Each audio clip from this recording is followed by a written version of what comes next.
Hello everyone, welcome to Anime No Me, and thank you for joining us for another One Piece video. The latest information about chapter 1064 has been leaked, so in today's video we're going to talk about all of the new information that we've got, and we'll talk a little bit about what this could mean for all these amazing events in the chapter. But before we dive into all of these excellent leaks, if you're new to the channel, or even if you've watched a bunch of our videos, we'd be absolutely honored if you'd leave us a like, and even subscribe, maybe leave us a comment letting us know what you thought of the video. It really helps us out and motivates us to make more content. And if you'd like to help out the channel in a bigger way, consider sharing this video or one of your favorites with a friend. But without further ado, let's get into these leaks of chapter 1064. So my friends, the chapter begins with a continuation of the fight between Law and Teach's crew. And this fight kind of persists at least till about the middle of the chapter. Now during the confrontation, Teach used an earthquake attack called Grash, but he was absolutely stunned and surprised by the fact that Law now has an awakened devil fruit. We are treated to panels of Law using several awakened fruit attacks in this chapter, including the shock attack that he used against Big Mom to make her bleed. But this time he was using it on Teach, which had very much the same effect. Doc Q adds to the fray by dropping apple bombs from the sky, but this is stopped by Shachi, who uses an ability that comes out of his mouth, causing the apples to explode in the air, thus preventing any of them from hitting his allies. And while Law is lashing out, it doesn't seem that Teach is his only target, because a strike ends up hitting stronger, and Doc Q ends up thinking that he died after being cut in half by Law, making him extremely angry, but then is impressed that Law's pirates managed to stop his explosive apple attack. Teach tells Law that he could try and escape if he wants, but he won't let him. But of course, as we know, Law would never back down from a fight, so he still remains confronting this immense Yonko. Meanwhile, while Teach and Law are fighting, the pirates of both crews are also fighting, now mostly in the water, and some of Law's pirates end up trying to attack Teach's boat to try to destroy it and sink it. After all, the Heart Pirates are experts at fighting at sea, having been born and raised in the cold waters of the North Blue, so they have a great ability for a water fight if it really comes down to it. Plus, they're really the only crew we've ever seen that commands a submarine, which has gotta mean something in marine-based warfare. Next, we get a panel where we see that Beppo has a very good ear for telling where things are, and he warns Jean Bart, who is close to Law, to help him. But then we see this immense pirate jump up and receive projectiles that had been shot by Van Augur and had been targeting Law. Jean Bart says that he won't allow his captain to get hit by anything, so he would defend his captain at all costs, and then protect his back so Law could think of some strategy. Van Augur replies that Jean Bart's guard is quite solid, managing to withstand his projectiles that he had shot at him. And soon after, we see Law using the Kroom, that awakened room with a K, and he manages to pierce his Teach's belly, causing him to bleed. Van Augur then seems to counsel Teach and telling him that he had gotten hit by that shock technique from Law because he was acting madly without thinking, and then asks his captain if he wants to return to the ship. But Teach declines the offer, saying that confronting and fighting Law was the only way out. After all, he was Blackbeard. Law says that if all of Teach's commanders were devil fruit users, it means that they were weak to water, but Teach tells him that the benefits outweigh the risks, and this is the essence of having a devil fruit power. However, when we go back out to the sea, Teach's pirates did not expect that the Heart Pirates would be so formidable at sea, and are now starting to worry that their ship might sink, something that appears to be about to happen because two of Law's pirates, along with their submarine, are launching attacks at Teach's ship.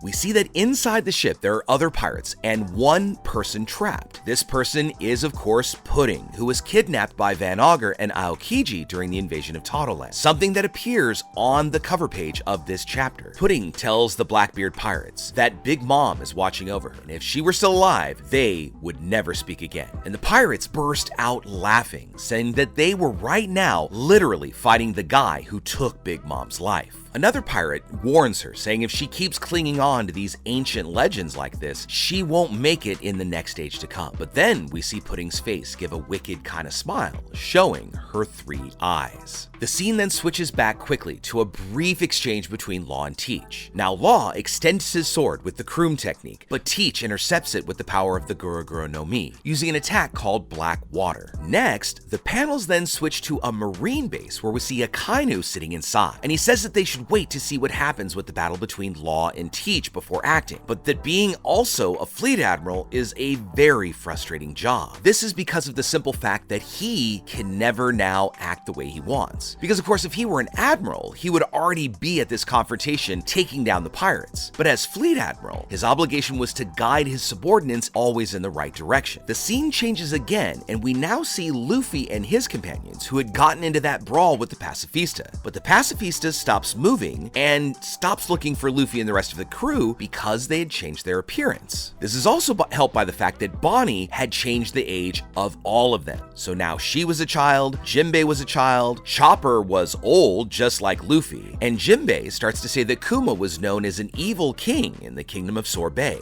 Jinbei continues to say that he had been kicked out and turned into a pirate because of that reason. But then we see Bonney is saddened by his words. Bonney had found a beam saber in Vegapunk's junkyard, and Luffy is surprised. Jinbei goes on to say that Kuma had joined the Revolutionary Army, and when he was arrested by the Marines, he was sentenced to death. However, Vegapunk had been very impressed by his physical strength, so in exchange for being able to experiment on him and make clones of him, they allowed Kuma to return to sea as he did, a warlord of the sea. Bonney replies that she understood that he had participated in the cloning project and that he had become a warlord, but when they turned him into a cyborg, it was the same as a death sentence, because he would completely lose all emotions and possibly even his memories of his life and would no longer be human or even alive.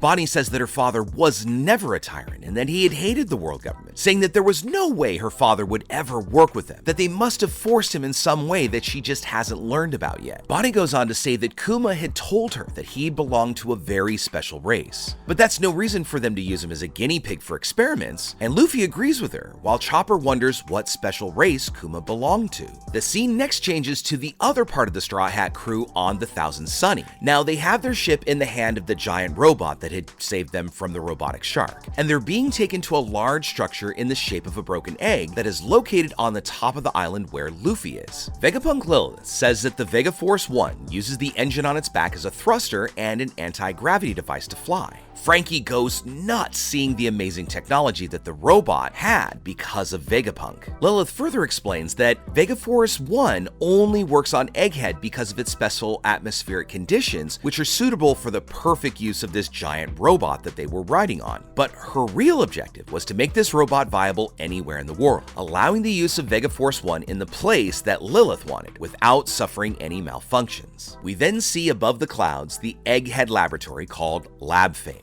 And on the grounds is the Faviro phase, which is the area where the workers and research live. The clouds are the same as in Skypiea, made of a dense material. Franky is stunned because this is the first time he'd ever seen these islands in the clouds. Because of course Franky hadn't joined the crew at that point. The crew was still on the Going Merry, and it was only after they had to let Merry go in Water 7 that Franky joined the crew and then built them the Thousand Sunny. But we also see that the other Straw Hats are extremely happy because this was something even more different than what they'd already seen in their journeys. Lilith then invites them to change clothes so they can wear more futuristic gear, just like Luffy, Bonney, and Chopper did when they were changing their clothes in the lower areas, and this makes the crew extremely happy. After changing and leaving their cabins, we see that each member is now wearing a different outfit, but Sanji is wearing an outfit kind of similar to Jinbei's, kind of a flowery Hawaiian beach outfit. However, he does have the same boots that the other Straw Hats are wearing. Finally, we go to a scene where we see a dialogue between Punk 01 Shaka and some other mysterious character. Shaka says that being a genius also means that you can see your own future, and that person asks them what they were talking about. Shaka answers by saying that he is probably going to lose his life soon, but the voice retorts, telling him not to be ridiculous, that what he was saying wasn't funny. But Shaka fires back, saying that he only wished to hear what he had to say. And then we have the reveal of who this other person that Shaka was talking to, being the very leader of the Revolutionary Army, Monkey D. Dragon. And this, my friends, how the leaks for chapter 1064 end. And we still have several other revelations that we haven't had explained yet, but we're hoping soon that the full chapter will be leaked. And as soon as that happens, we will be sure to bring it to you, having a complete breakdown of what's going to happen, and then we can imagine what will happen after that. So as we bring this leak video to a close, I'd like to thank all of you for watching the video all the way up to the very end. Make sure you comment on any themes or ideas that you'd like to see in future videos. And also, since you made it this far, give us a like and hit that red subscribe button before you head out to take on the rest of your day. I hope to see you all in our next video, and let's keep sailing this giant sea together. Take care.